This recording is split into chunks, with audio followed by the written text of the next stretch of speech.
train well, Mike. What's that? You train well. Train well.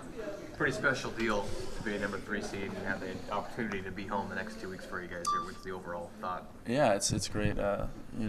It's cool that up until Omaha, we're going to be in Corvallis. We're going to be at Goss Stadium in front of our home fans and Beaver Nation. So that's huge. I mean, we love playing in front of them, and we love playing at Goss.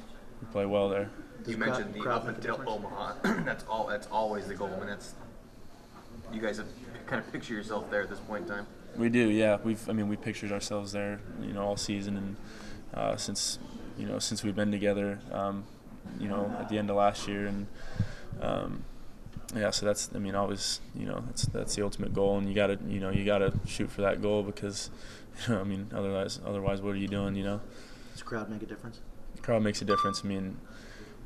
Moments like yesterday when Danny and Dylan go back to back and the crowd just goes crazy. That's what you play for. It's just unbelievable to have all the fans in the stadium just going crazy for you, and just the support that you get from Beaver Nation is just unbelievable. Mike, Ben referenced last year losing and the season ending at LSU. Mm-hmm. It's a nice relief knowing that that's not going to. You won't have to worry about that this year, being the 3 seed. Yeah, it's huge. Going to LSU last year was a great experience, but think about a tough regional. You look at them this year; it's pretty much the same team. So,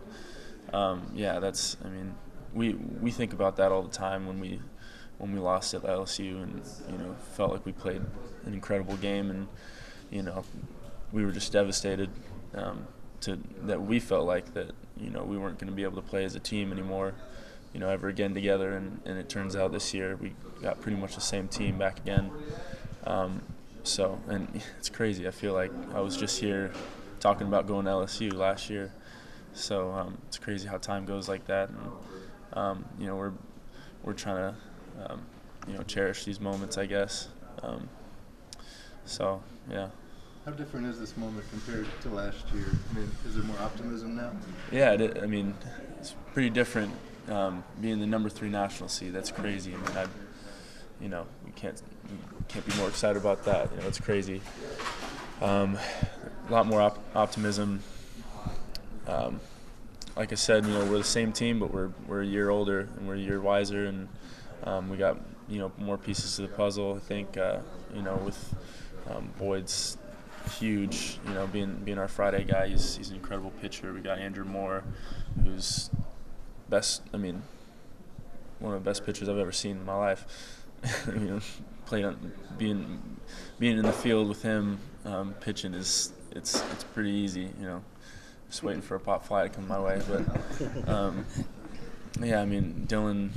Dylan's hitting incredible right now. He's just we all knew Dylan was going to hit like that. He just needed to find his swing, and he found it, and he's killing it. It just seems like this team has a swagger. It has all the pieces of the puzzle, and we're very, very optimistic about our future. You guys won that Pac-12 outright, and the Pac-12 is well represented here because Oregon also got a national seed. Does that speak, do you think, to the power of the conference, and does it help that you guys know that you won that conference? Yeah. Pac-12 is a tough conference, and you see that when a team like Washington State, they're in the bottom of the Pac-12, but they come out and they're swinging the bat, better than we've seen all year. So I think that definitely shows that we play really good baseball in the Pac-12, and I think it's great that the 2 Oregon schools are at the top of the pack, and it just shows we can play baseball in Oregon and in the Northwest. If you look at the past 2 weekends, you guys lose on Friday in playoff-type atmospheres, and come back and win the series both times. How big was that for the young guys who haven't had the taste this postseason? Yeah, that's huge.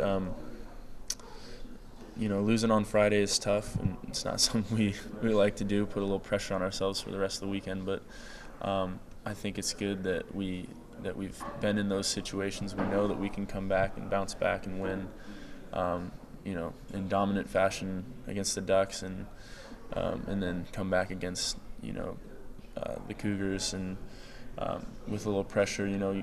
with the Pac-12 on the line, and we know that it's all getting pretty tight. So I think that's big for the young guys that they've been in that situation in front of huge crowds and record-breaking crowd on Saturday, and down by 2 runs in the 8th inning against the Cougars with the Pac-12 on the line. I think that's huge for them to experience that, and so I think we're looking pretty good coming into playoffs.